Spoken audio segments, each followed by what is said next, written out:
Welcome back to the channel. Join us as we veer off the beaten track into the rolling hills of North Yorkshire.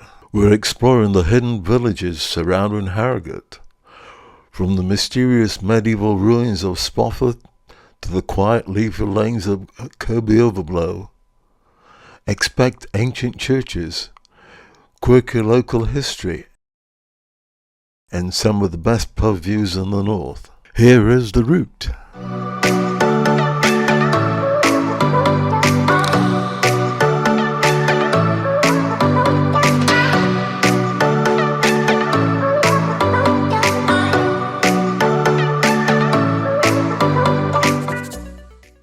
We're starting off in Killinghall. It's just a stone's throw from Harrogate, but it's got its own soul. Killinghall, one of Yorkshire's most ancient villages, Killinghall dates back to the Celtic times and has a rich history, including housing Oliver Cromwell's soldiers and horses at the Killinghall Farm, a Grade II listed 17th century building following the Battle of Marston Moor in 1644. This blue plaque tells the story of Killinghall's oldest recording building, Killinghall Farm.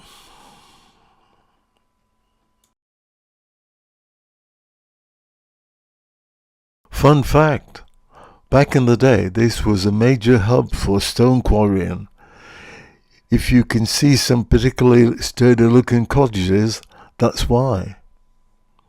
On the 5th of July 2014, the Tour de France Stage 1 from Leeds to Harrogate passed through the village.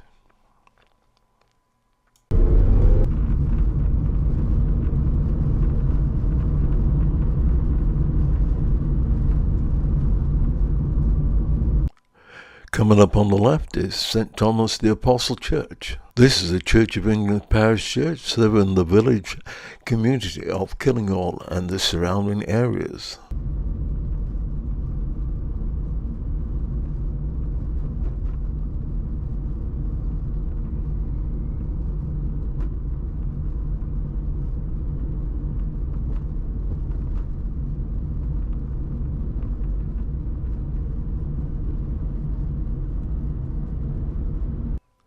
Leaving Killinghall, we're now heading for our next hidden gem, Beckwithshaw.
Heading southwest, the road rises gently into Beckwithshaw, a small village with a surprising rich heritage.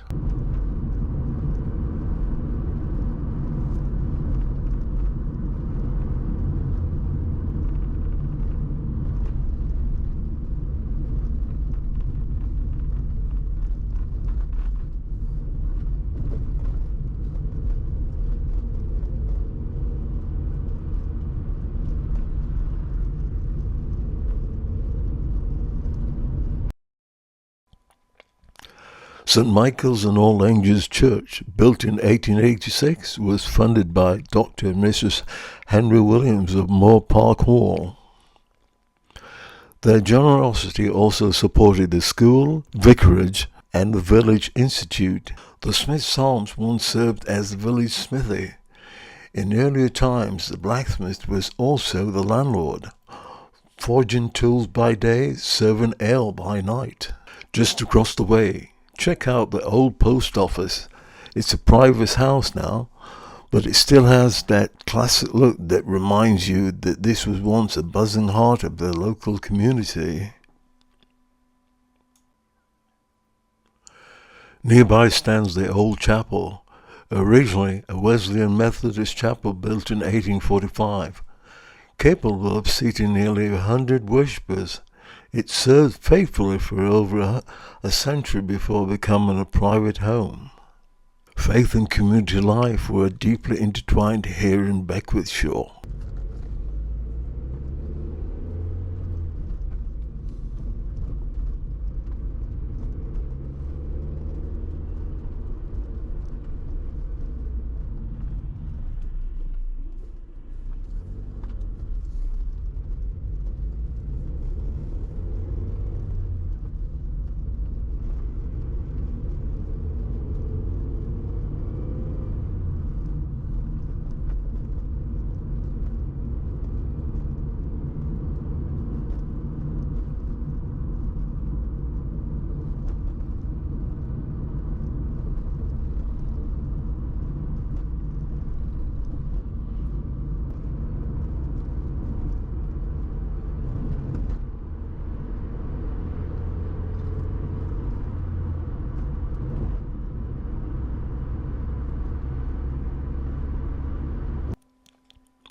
Leaving Beckwithshaw, the road dips into the wooded edges of Crimple Valley.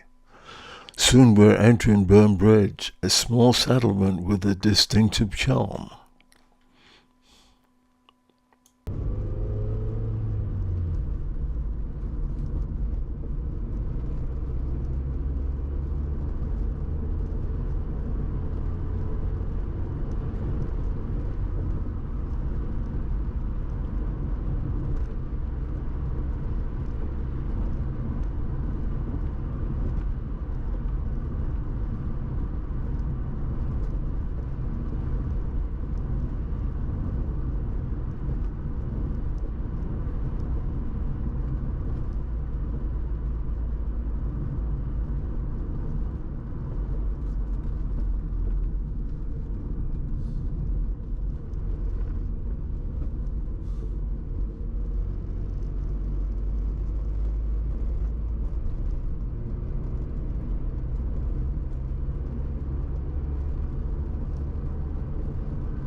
Burnbridge, a small settlement with a distinctive charm.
A rare row of thatched cottages, unusual in this part of Yorkshire, gives the village a warm storybook character.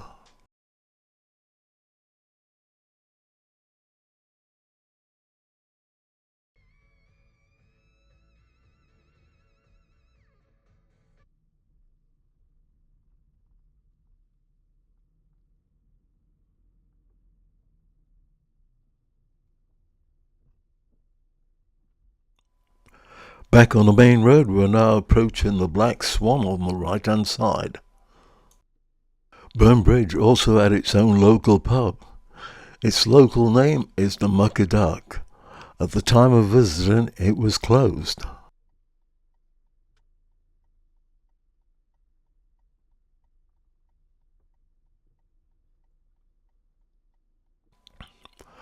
Opposite the pub, this building was the smithy, later a grocer's shop until the 1960s, and now converted into offices. Time to move on to the next destination.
If you enjoyed the video so far, please like, subscribe, and hit that notification bell.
We're now entering Kirkby Overblow, one of the most picturesque villages in the region.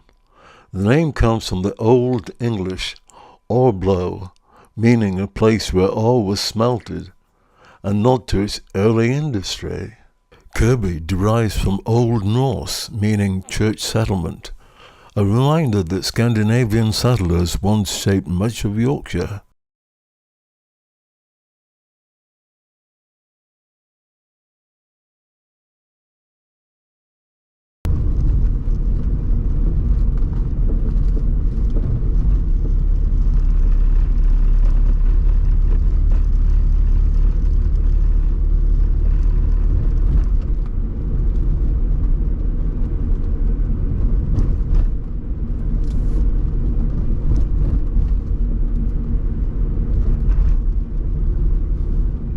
Nestled right in the heart of Kirkby Overblow, perfectly positioned between Harrogate and Wetherby, sits a true survivor, the shoulder of mutton.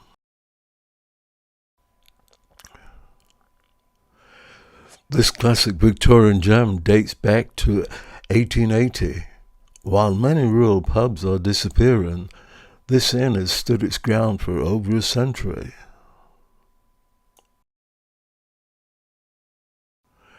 Inside, it's like stepping back in time.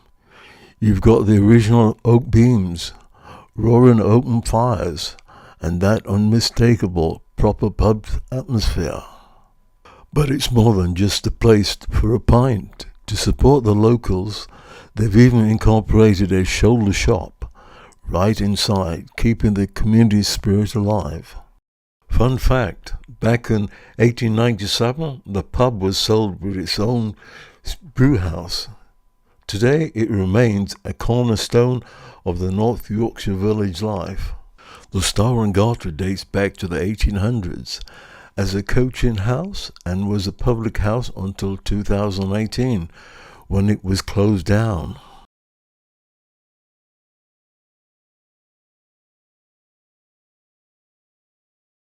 At the heart of the village stands All Saints Church, an historic Grade II listed parish church with origins dating back to at least the 11th century.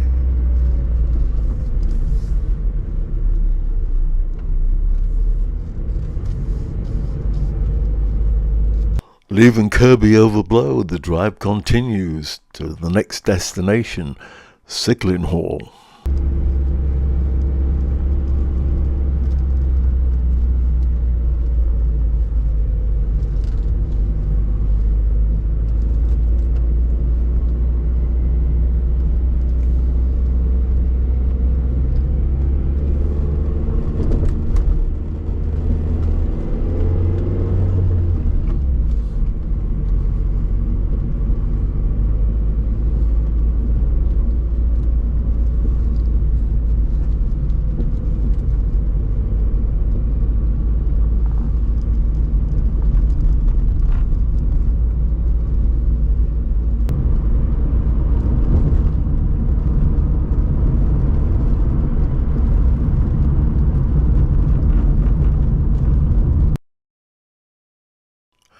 Located between Kirkby Overblow and Sicklinghall is Kirkby Methodist Church.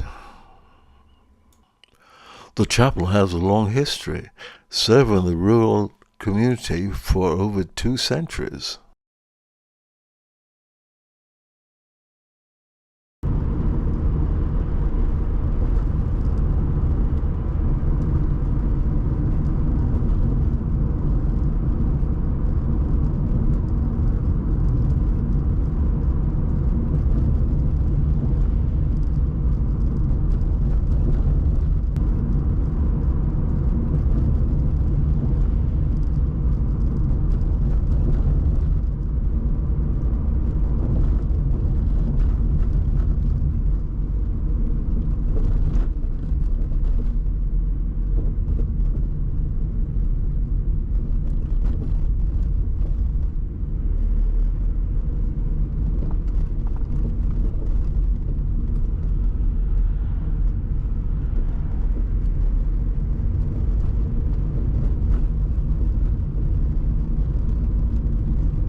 Unusually for a small village, there are two churches here. On the right is St. Peter's Church of England, built between 1881 and 1882 at a cost of £600. The church stands as a prominent landmark next to the local primary school.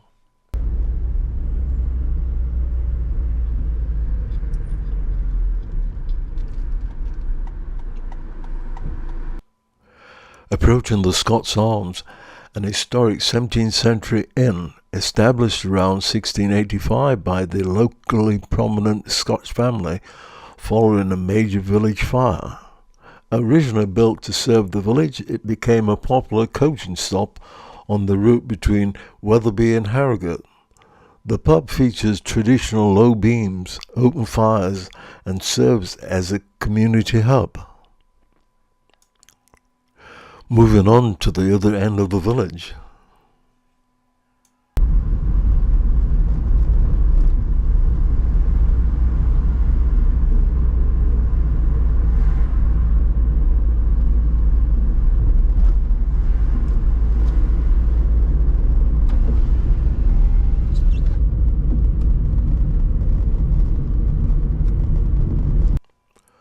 Further down the road is St. Mary's Immaculate Church, the village's Catholic church. It's a Grade II listed Gothic Revival church built between 1849 and 1854 by Squire Peter Middleton to serve the local Catholics. Today, Sicklinghall is known for its equestrian presence. Riders are often seen along the lanes and bridleways, connecting the village life with open countryside. Sicklinghall, two traditions, one small village. Time to move on to the next place of interest. Leaving Sicklinghall, the lanes are windy. We're now into the open countryside.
We're now approaching Spofforth.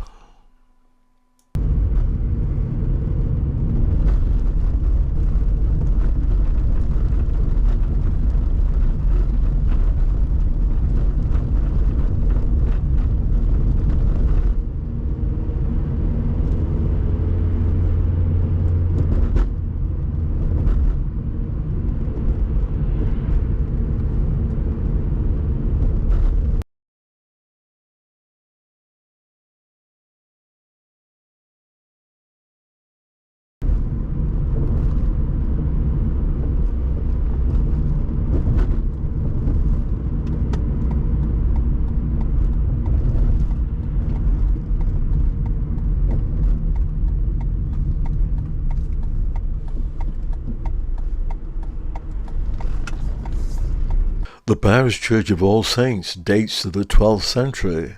The tower is a 15th century addition.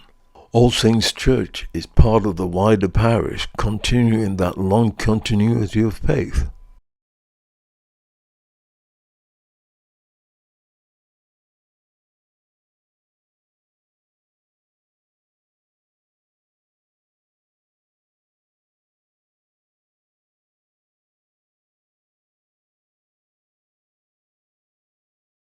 And within its churchyard lies one of Yorkshire's most remarkable individuals, John Metcalfe.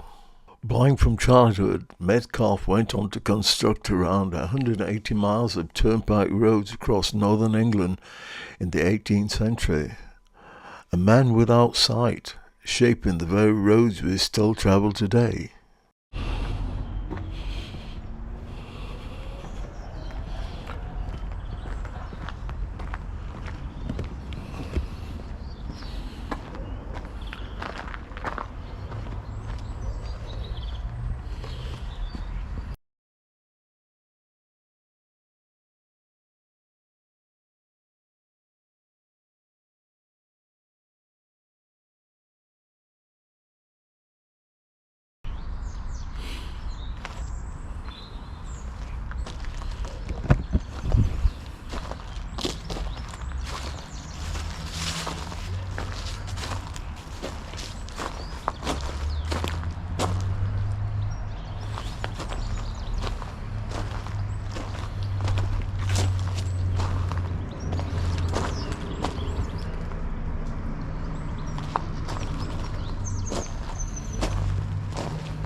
While serving as rector of Spofforth, the Honourable Reverend William Herbert developed the Spofforth crocus.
Spofforth is a village steeped in medieval history. The standout landmark is Spofforth Castle, once the manor house of the powerful Percy family, the same family who later built Alnwick Castle.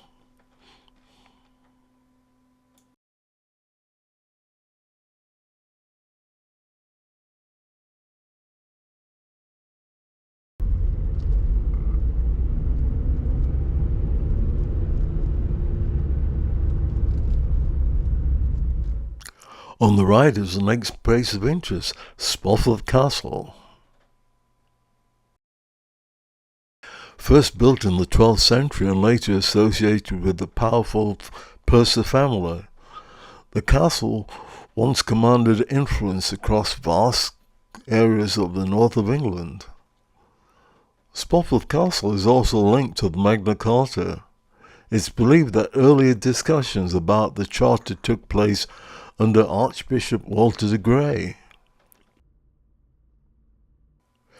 Time to leave Spofforth and drive to our final destination.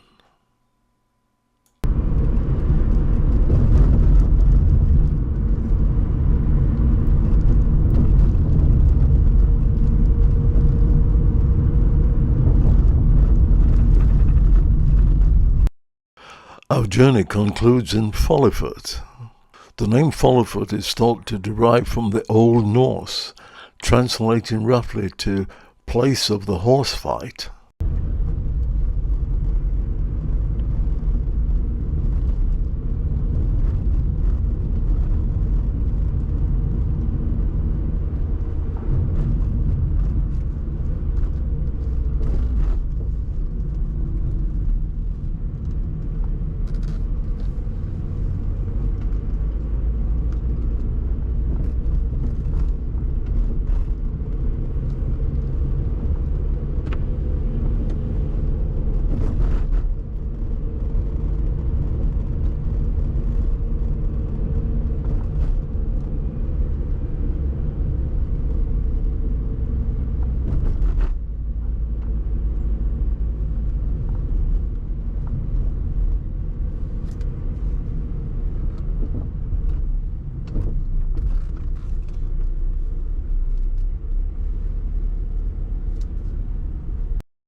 Standing proudly on the village green is the base of an Anglo-Saxon cross, dating all the way back to the 8th century. Life in old Follifoot wasn't all serene. If you misbehaved a few hundred years ago, you might find yourself here. These are the original village punishment stocks. If you broke the local rules, you'd be publicly restrained in the centre of the village, at the mercy of local mockery or perhaps a barrage of rotten vegetables. This is another iconic British sight, the classic K6 red telephone box. Today it's no longer used for calls. Like many British villages, the community has given it a new life as a charming local book swap and information point.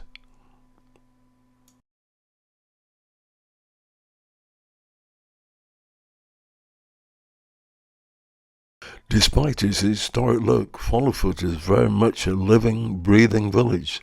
It features a fantastic community primary school, nestled right in the countryside. And like any good village, it has a social hub, the local post office, and village shop is the place to catch up on daily news and grab the essentials. Just down the lane you'll find the local cricket pitch and the village hall, which hosts everything from parish meetings to the local women's institute. It's exactly the kind of community spirit that keeps villages like Follifoot thriving. Remarkably, Follifoot is blessed with not one but two excellent pubs, both flying the flags of the independent Samuel Smith Brewery. Right on the main street sits the Harewood Arms, and just down the road is the Radcliffe Arms, named after the family who once owned Rudding Park. At the spiritual heart of the village sits the Grade II listed Church of St. Joseph and St. James. Opened in October 1848, it was built largely thanks to the generosity of Sir Joseph Ratcliffe of the nearby Rudding Park estate, who donated the land. It's a stunning building, but it contains a brilliant hidden secret.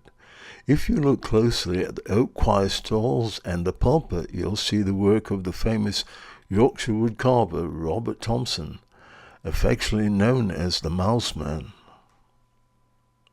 The Follifoot Village Pound, a circular stone wall structure, historically served as a secure enclosure for impounding stray livestock, particularly horses and cattle, until the owners paid a penalty fee. It's a preserved remnant of the village's medieval past. You can't talk about Follifoot without mentioning its greatest neighbour, the Rudding Park estate. It encompasses 2,000 acres of incredible landscape, originally remodeled by the famous landscape architect Humphrey Repton. Owned by the McInnes family since 1972, the estate has been transformed into one of the UK's most prestigious luxury resorts. Follifoot may be small, but its layer of history, stunning stone architecture, and warm local amenities make it an anecdote must visit when you are in North Yorkshire. It's truly a perfect anecdote to modern life. Thank you so much for watching. If you've enjoyed discovering these hidden gems with us, please hit that like button and subscribe to the channel for more adventures around the UK.